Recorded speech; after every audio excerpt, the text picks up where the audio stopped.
Hello everyone. Welcome to the final episode of Desert National Park, Rajasthan. Today is January 25th, 2024 and it is the last day of our wildlife expedition in the park. We started early in the morning and the temperature is chilly outside. We first encounter a long-legged buzzard. The long-legged buzzard, Buteo rufinus, a majestic bird of prey, belongs to the distinguished Accipitridae family. The long-legged buzzard is a sizable bird with a length of about 20 to 26 inches and a wingspan of 47 to 63 inches. Its plumage is quite variable, ranging from dark brown to pale brown, often with a rufous or reddish hue. The underparts are usually lighter with a mix of streaks and patches. Then we found a common babbler. The common babbler, Argea caudata, is a small social bird found in parts of South Asia. The common babbler is relatively small, measuring about 6.3 to 7.1 inches in length. Its plumage is predominantly brownish grey with a slightly lighter underbelly. It has a streaked appearance on its upper parts. The bird has a long, graduated tail which is often held cocked. It possesses a short, stout beak adapted for its feeding habits. They are omnivorous, feeding on a variety of insects, seeds, and berries. They forage mainly on the ground, often flicking through leaf litter and soil. Next, we encountered a Chinese sparrow. The Chinese sparrow commonly refers to the Eurasian tree sparrow, Passer montanus, which is widespread in China and other parts of Asia. This species is found across much of Eurasia, including large parts of Europe and Asia, with a significant presence in China. It has also been introduced to other parts of the world, such as North America and Australia. Chinese sparrows favor urban and rural areas, farmlands, gardens, and woodlands. They are highly adaptable and can thrive in various environments, including human settlements. The Chinese sparrow is a small bird, about 4.9 to 5.5 inches in length. It has a chestnut brown crown and nape, a white face with a distinct black cheek spot, and a black bib. The back is streaked with brown and black, and the underparts are grayish white. Then we encountered a common kestrel. The common kestrel, Falcotinunculus, also known as the Eurasian kestrel or European kestrel, is a widespread and well-known bird of prey. The common kestrel is a medium-sized falcon with a length of about 12.6 to 15.4 inches and a wingspan of 25.6 to 32.3 inches. Common kestrels are known for their hovering flight while hunting. They hover at a height of around 33 to 66 feet, scanning the ground for prey. Their diet primarily consists of small mammals, such as voles and mice, but they also eat small birds, insects, and reptiles. The common kestrel has a broad range spanning across Europe, Asia, and Africa. They are also found in parts of Australia and the Pacific Islands. We found a Tawny Pipit as well. The Tawny Pipit Anthus campestris is a small ground-dwelling bird belonging to the pipit and wagtail family Motacillidae. Tawny pipits are relatively small, measuring about 6 to 6.5 inches in length. As the name suggests, their overall coloration is tawny or sandy brown, with darker streaks on the upper parts and lighter underparts. They have a streaked breast and belly.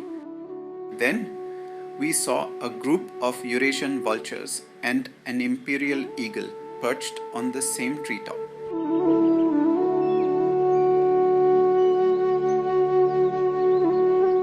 The Eurasian vulture and the imperial eagle are both impressive raptors that inhabit similar ranges and ecosystems, often overlapping in their habitats and feeding habits.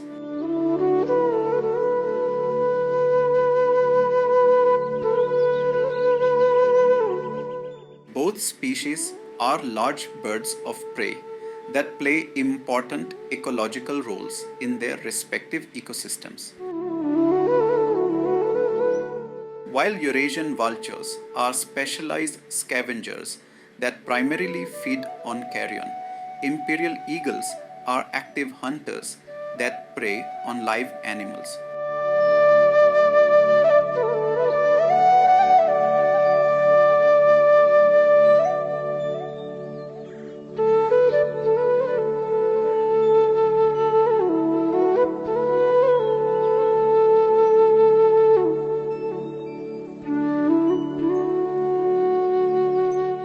Eurasian vultures are social birds that often feed in large groups at carrion sites, while imperial eagles are typically solitary or found in pairs.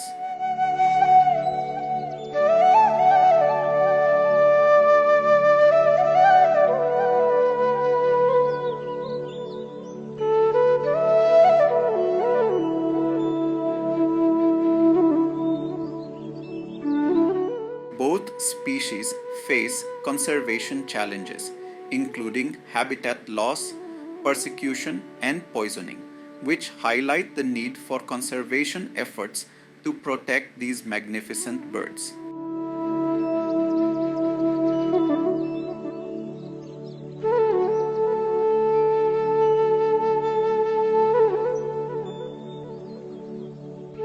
In summary, while the Eurasian vulture and the imperial eagle share some similarities in their habitats and ranges, they have distinct differences in their feeding behaviors, hunting strategies, and conservation status.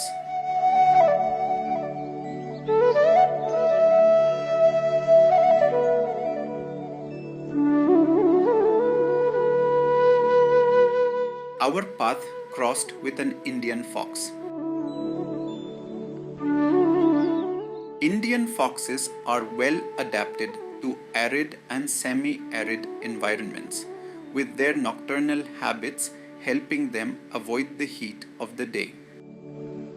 Indian foxes have been featured in folklore and mythology in various cultures across the Indian subcontinent, often symbolizing cunning and resourcefulness. We found a great grey shrike. The great grey shrike, Lanius excubitor, is a striking bird of prey belonging to the shrike family Lanidae. The great grey shrike is a medium-sized bird, measuring about 8.7 to 10.2 inches in length. As the name suggests, it has predominantly grey plumage on its upper parts, with a white underside and black wings, tail, and facial mask. It has a distinctive black bandit mask across its eyes.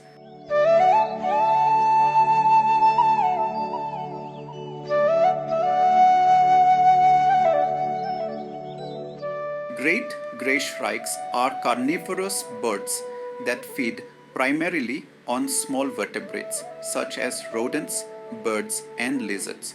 They use their hooked bills to impale their prey on thorns or barbed wire, creating a larder where they can store food for later consumption. We found variable Wheatear as well. It's worth noting that there are 3 different forms of variable Wheatear. This is the opist holuca form of the variable Wheatear. The opist holuca form of the variable Wheatear refers to a distinct subspecies or form of the variable Wheatear. This form is characterized by its distinctive plumage variation, particularly in the coloration of its mantle and upper parts. This is the piccata form of variable Wheatear. The piccata form of the variable Wheatear refers to another distinctive subspecies or form of the variable Wheatear. This form is characterized by specific plumage characteristics, particularly in the patterning and coloration of its mantle and upper parts.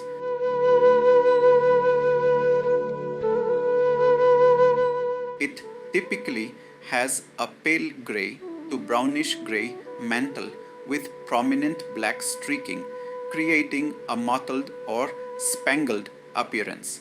The underparts are generally pale with buff tones, and the tail may have a contrasting black terminal band. This form is primarily found in Central Asia, where it inhabits a range of habitats characteristic of the region's steppe and semi-desert landscapes.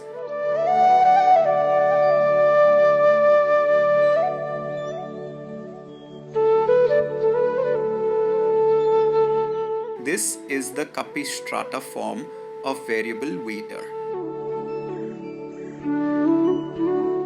The capistrata form of the variable Wheatear is the white-crowned phase of the male bird. The male capistrata has a white belly, black throat, and white crown and nape. The female capistrata is similar to the male but has an earthy brown crown and black parts and a buffish belly.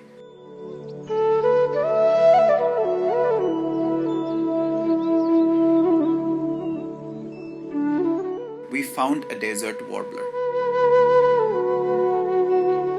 The desert warbler, Sylvian nana, is a small passerine bird belonging to the family Sylviidae, which includes warblers and allies. Desert warblers are relatively small birds, measuring about 4.7 to 5.1 inches in length. They have a sandy brown plumage overall, which helps them blend into their desert habitat. They have a pale supercilium, eyebrow stripe, and a whitish throat. The wings and tail are often slightly darker than the rest of the body. They have a slender, pointed bill and a relatively long tail. The legs are typically pale. Desert warblers are found in arid and semi-arid regions of North Africa and the Middle East, including countries such as Morocco, Algeria, Tunisia, Libya, Egypt, Israel, Jordan, Saudi Arabia, and Iraq. They inhabit desert and scrubland habitats, including sandy deserts, rocky slopes, and dry wadis, dry riverbeds. They are well adapted to arid environments. Desert warblers primarily forage for insects and other small invertebrates among low vegetation and on the ground. They may also feed on seeds and berries when available. Their song is a series of rapid, high-pitched trills and warbles. They are generally more vocal during the breeding season. The desert warbler is currently listed as least concern on the IUCN Red List.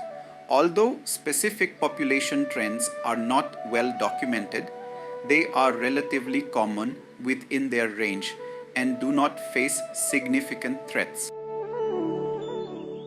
Again, we found a long-legged buzzard on a treetop. It was holding a prey. Unfortunately, we couldn't determine what the prey was.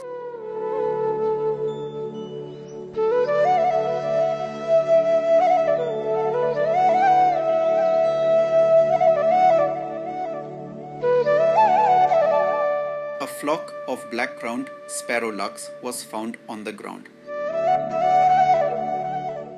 The black-crowned Sparrow-Lark, Eretmopteryx nigriceps, is a small bird belonging to the family Alaudidae, which includes larks.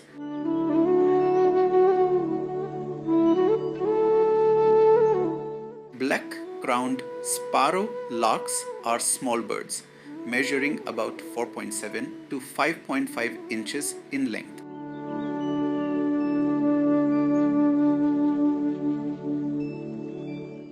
Males have a black crown, nape, and throat, contrasting with a white face and underparts. The back and wings are sandy brown and the tail is black with white outer feathers.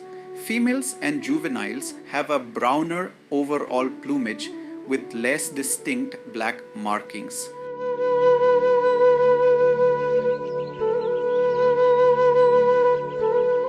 We encountered a flock of bimaculated larks as well.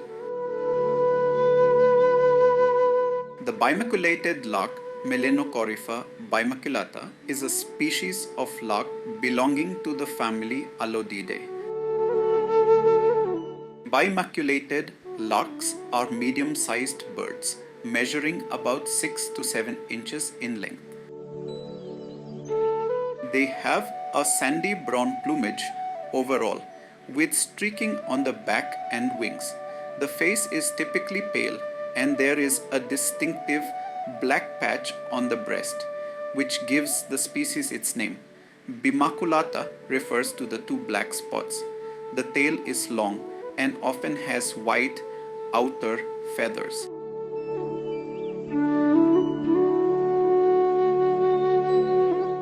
They have a relatively short bill, a slightly rounded head, and a long pointed tail. Their legs are short and adapted for terrestrial locomotion.